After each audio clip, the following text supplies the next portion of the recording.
ఒగ్గని ఎలా తయారు చేయాలో చూపిస్తానండి. మరమరాలని వాటర్లో పోసి పిండి పక్కన పెట్టుకోవాలి.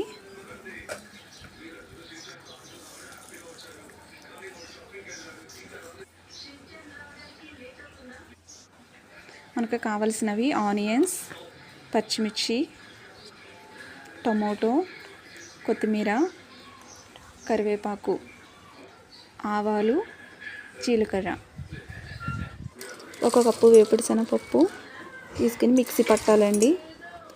మనం పొడి చేసుకోవాలి. పొడి చేసి పక్కన పెట్టుకోవాలి. కళాయిలో ఆయిల్ పోయాలి.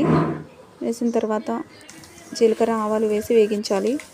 వేగిన తర్వాత కొంచెం కరివేపాకు, పచ్చిమిర్చి, ఆనియన్స్, టమాటో వేసి వేగించాలి. వేగిన తర్వాత కొంచెం పసుపు, కొంచెం కారం, తగినంత వాటర్ పోసి మరిగించాలి.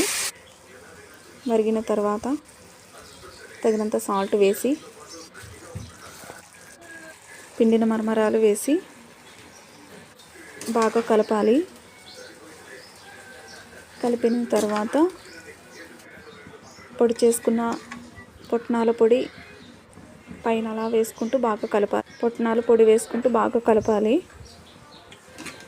కలిపిన తర్వాత బాగా కలపాలి. కలిపిన తర్వాత పైన కొత్తిమీర కొంచెం వేసుకుని అంతే, ఒగ్గని రెడీ.